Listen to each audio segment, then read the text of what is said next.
Hi, my name is Jeff Hammond. Welcome to episode number 2 of Decentralizing Mind Control. Um, Last episode, I was talking about rights, and I'd like to continue a little bit. I was talking about definitions. I was talking about the definition of rights and how there's some different accepted definitions. Um, I was thinking, no definition is right or wrong if it's accepted and understood. Words are used for communication, and in one context, a word could mean one thing, but it's important to have a clear understanding of what I mean when I say rights for the purpose of conversation with me, for the purpose of this show. Rights mean potential actions one could take that are right, the right actions. Um, and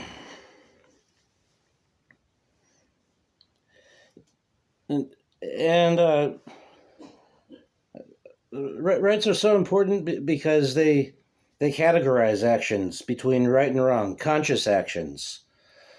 Uh, when I'm talking about rights, I'm talking about conscious actions, actions that living conscious beings take, not um, a rock rolling down a hill because of gravity. And I'm talking about conscious actions when I say rights. But um, conscious actions are so important because um, they're the connection between consciousness and the physical reality of time, space, matter, energy that we all exist in and experience all around us. It's very obvious that it exists. We can see it, touch it, walk around in it. Um, but we also know that something else is real as well as the physical reality because we experience it. Consciousness, awareness. We all have thoughts, emotions, imagination. Uh, these are all non-physical things, but they are real because we do experience them. Um, and we can't see them. There's no evidence for them in the physical reality except for conscious actions. For example, if I look at the next person, um, I, I can't see his thoughts or hear his thoughts or feel his feelings or see his imagination. Um, so someone could ask, how do I know that the next person isn't a non-player character or artificial intelligence automaton? Uh, uh, I, I know because of their behavior, because of their actions, their conscious actions.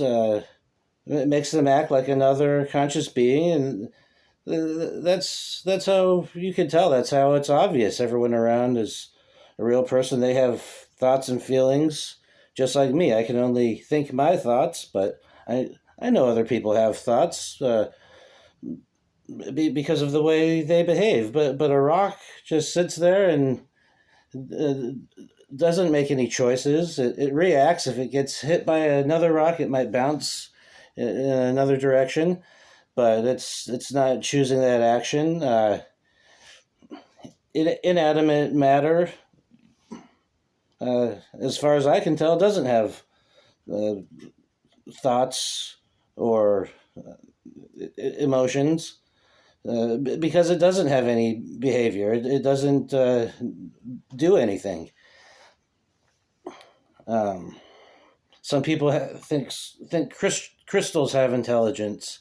It's possible. I'm not saying that they don't, um, but I don't know about that. That's not what I'm talking about. Um, I'm talking about living beings, biological life. We, we can all tell that other life forms all have consciousness just like we do, but consciousness is something that's hidden. No one knows exactly where it is. Some people think it's inside the brain. Um, they could test brains of living things and find that certain chemical or electrical signals in the brain correlate to certain emotions, but those chemicals or electrical signals are not the emotions themselves. They're some sort of mechanism that lets the body react to the emotions, or the emotions themselves. No one knows what they are, or where they are, or the thoughts. Or maybe some people know. I don't know, but it's definitely debatable. Some people think that the consciousness and awareness is physically located inside the brain. I don't think so. I think the brain is more like an antenna. Uh, in the consciousness, in the analogy where a brain is an antenna, I think the consciousness is is like a radio signal. It's you know the radio station could be played by the radio, but the radio station isn't coming from inside the radio. It's being broadcast by the antenna. The antenna picks it up. I think consciousness might be somewhere outside of physical reality, and the brain, like an antenna,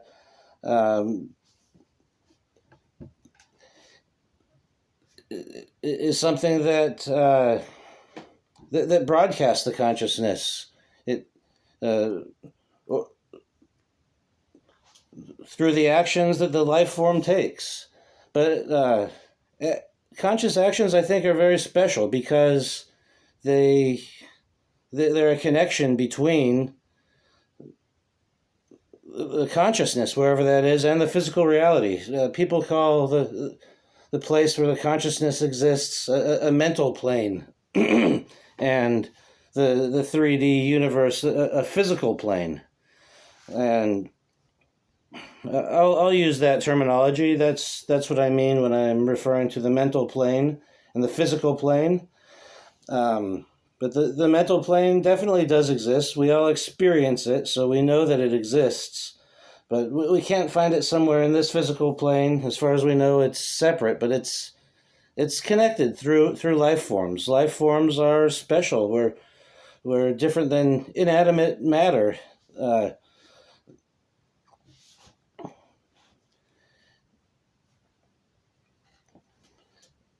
um, our matter has a lot more order and lower entropy. Um, I I really do want to make a video about entropy. I'll talk about that later. I don't want to get distracted. I still have more to say about rights, but I was talking about rights being actions, and um, rights are short for actions that are right, and uh, the word rights categorizes conscious actions between right and wrong conscious actions. And I think it's a very important thing. I'm getting into the importance of it, and as I was doing that, I'm talking about how actions are a connection between the mental and physical planes of existence, and um, this mental plane of existence. To describe it a little bit more, I'd like to talk about a word, the occult. Uh, occult. The word occult. Um, a lot of people hear the word and they think it, they have a lot of assumptions about what it means. They think that it means witchcraft or evil or spooky. Um, they might have some idea what it means, but very few people are familiar with the true definition. So I'd like to explain that. It means hidden. Its origin is a Latin word, occultari. Occultari uh, means hidden from the eye. But in English, the word occult, it also means hidden, but it refers to knowledge. Occult uh, means hidden knowledge. Um, but that simple meaning could be taken in a couple of different ways and meant in a couple of different ways. Um, it means knowledge of the things which are hidden, like the consciousness, like I was talking about. Uh, Occultists are advanced psychologists. They they study the consciousness and they have a very advanced knowledge of psychology. A lot of the knowledge that they have um, is kept hidden from uh, the mainstream psychology, and being hidden from the mainstream psychology is the other meaning of the word occult. So in psychology, it means in the context of psychology, occult has a double meaning right in that one context, because psychology is about the hidden realm, the mental plane. It's about something hidden from this physical reality, but it's also knowledge that's hidden from some people. The people who know this advanced psychology, they keep it secret. They keep it away from the mainstream. So that's the other meaning I was talking about of the word occult. But knowledge in itself is not evil. What you do with the knowledge is evil. So learning knowledge that has been kept secret or occulted, it doesn't hurt anybody. There's nothing wrong with it. So some people say you can be an occultist, and there's nothing wrong with being an occultist. It's just studying knowledge. If you just study knowledge, I think there's nothing wrong with it. But if you learn the knowledge, you should actually teach the knowledge to others, because if you keep the knowledge secret, it does give you an advantage over others, but there's no reason to hide it. If other people don't have this knowledge, they could be taken advantage of. Even if you don't want to take advantage of other people, there are other people who do want to take advantage of other people, and some of them have this advanced knowledge, and they will take advantage of people who don't have the advanced knowledge. So if you understand the occult secrets, I think you should reveal the secrets with the world. So some people refer to that as a de-occultist. So I think if you're sharing the knowledge, that's not a bad type of occultist, but some people would say that's not an occultist. It's a de-occultist. It's semantics, or the accepted usage of the word. But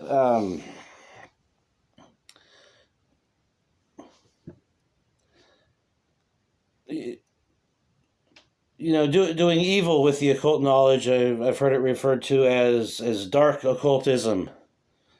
I even heard another idea that darkness isn't always evil. I think it was Sadhguru. I heard some uh, Hindu guru talking about dark occultism, and he was saying that knowledge is like light, and when you're shining light, light's very good, but something's burning when the light is shining. The if you're lighting a bulb, something has to give you the power to light the bulb. Something's burning somewhere, or even if it's natural light from the sky, the sun's burning to give the light. Um, I'm not even sure I agree with that because, uh, I'll talk about that more in the topic about entropy. Um, it might be the next video. I keep on referring to entropy. It's a very interesting subject, but I want to give a big example of occultism that's actually occultism used for mind control. The people who have very advanced knowledge of psychology are able to manipulate and control the minds of people who don't understand psychology. Psychology is the understanding of the mind, basically. So people who understand minds in general, their own mind and the minds of others, can manipulate people who don't understand how their own mind works. They don't understand how their mind works, they can't control their mind, and someone else will control it.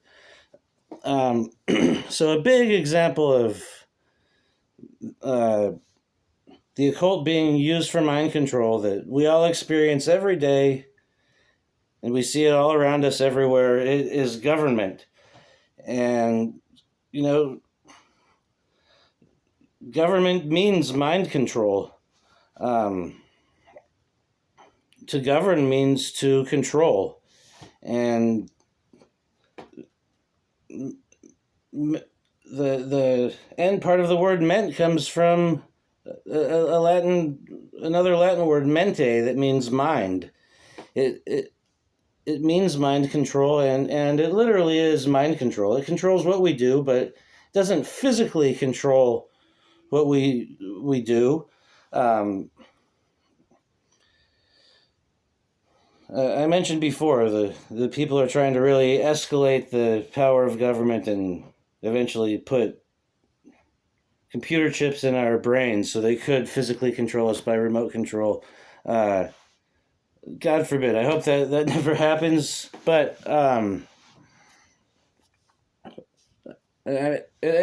at least not for the sake of controlling people and enslaving them. If it could make the blind people see or the paralyzed people walk, I'd love technology to be used for good purposes.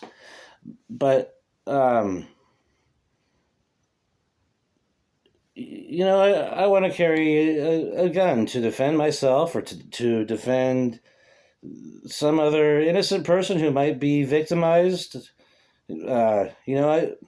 I might need to defend myself or another innocent person from other people who have guns, and I'll have a big disadvantage if I don't have a gun. And I do have a gun, but I don't carry it with me everywhere I go. I live in California, and there's strict gun control laws. There's crime is always increasing. There is a chance that I could be victimized by someone with a gun, trying to rob me or something, who doesn't work for the government. But I think there's an even bigger chance that I could have my gun stolen from someone who does work for the government and be kidnapped and locked in jail. So, yeah, but if I want to, I could walk around with a gun. I could conceal it. I could open carry. I, I could do whatever I want, but there's consequences for my actions, and the consequences I'm threatened by the government. I'm likely that they would victimize me if I exercise my right to defend myself. Uh, so I don't do it. I'm controlled by them. I keep my gun at home. Um, and it's my choice. It's not a choice I want to make, but I do make that choice because unfortunately I'm still under mind control in some ways. Um, I'm fighting against it on the internet, and that's a big step to where I'm doing more against the cause of mind control than for the cause of mind control. I understand it enough to at least be teaching it on the internet. Um, but I, I'm still the victim of mind control myself. Um, Less than most people. I recognize mind control all around me, and I minimize um, giving up control of my own mind to others. But I haven't found a way to free myself completely from all the government and mind control. Uh, so yeah, because I know the government is likely to victimize me if I carry a gun. I don't carry a gun, and then I have a chance of someone else victimizing me. It sucks. I don't want to take the chance. I have a right not to take the chance, but my rights being violated by the government in that case. And um, if hypothetically I was going to go carry a gun around and a cop did want to punish me for that, then they would be physically controlling me and taking my gun away, or forcing me into their car and driving me to a jail and locking me up, or extorting me, taking my money. Uh, doing those things would be physically controlling me. But even when the government is physically controlling me, they're physically controlling me by the actions of other people who are under their mind control. The government itself, it's a system. It's an intangible thing. It's an occult thing itself.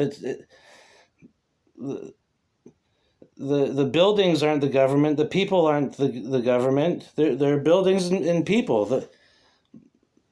The government is something that the people do.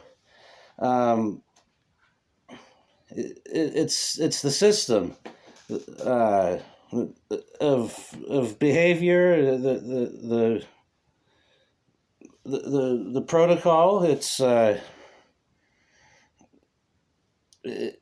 behavior. It's not the actual people. The people are under control of the of other people who are using government to control them.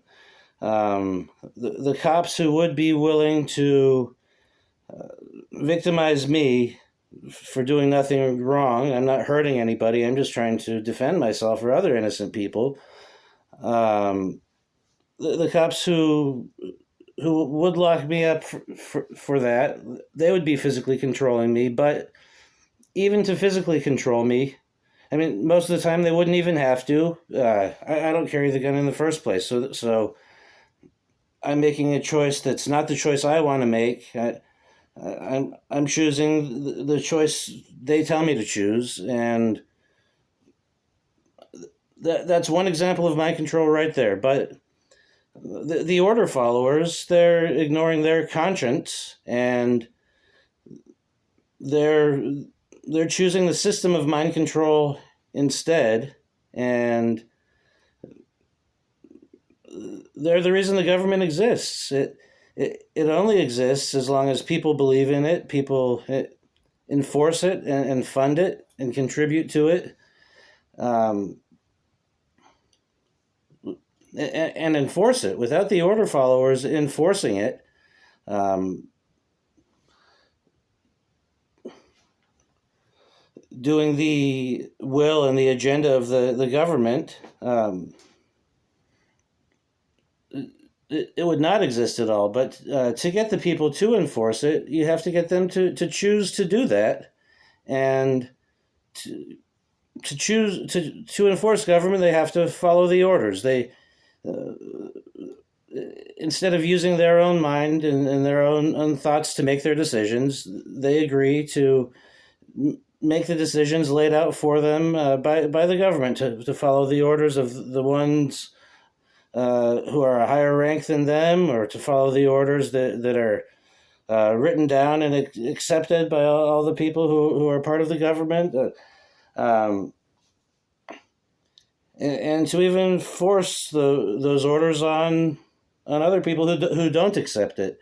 The people who are using government to physically control others, they're only taking those physical actions because their mind is controlled.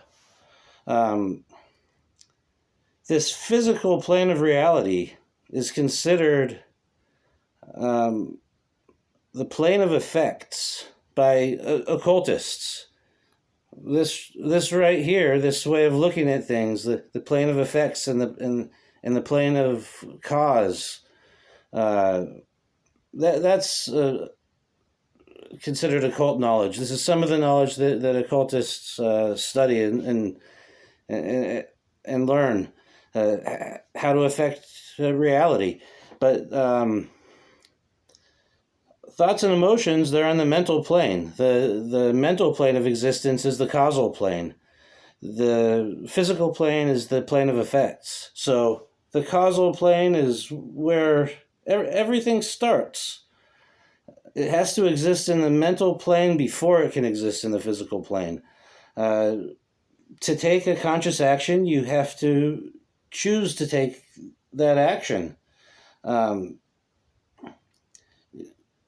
You use your thoughts and emotions to make that choice. And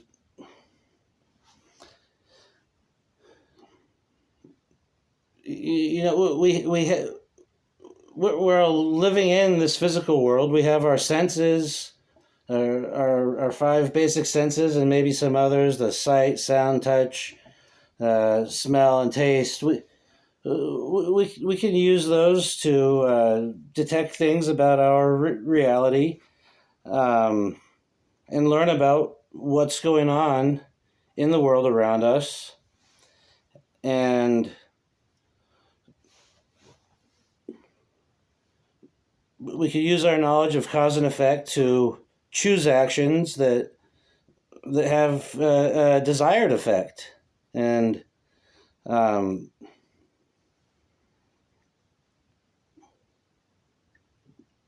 so we use our willpower to make whatever effort is required to take the actions. Some actions are easy, some actions are hard. We have to apply willpower to actually do the actions. Once we've thought and decided what to do, we have to use our willpower to do the actions. And you have to care about something enough to try hard enough to do it. And what you care about, if you have a healthy mind, is actually right and wrong. Knowing the definition of right and wrong. I'm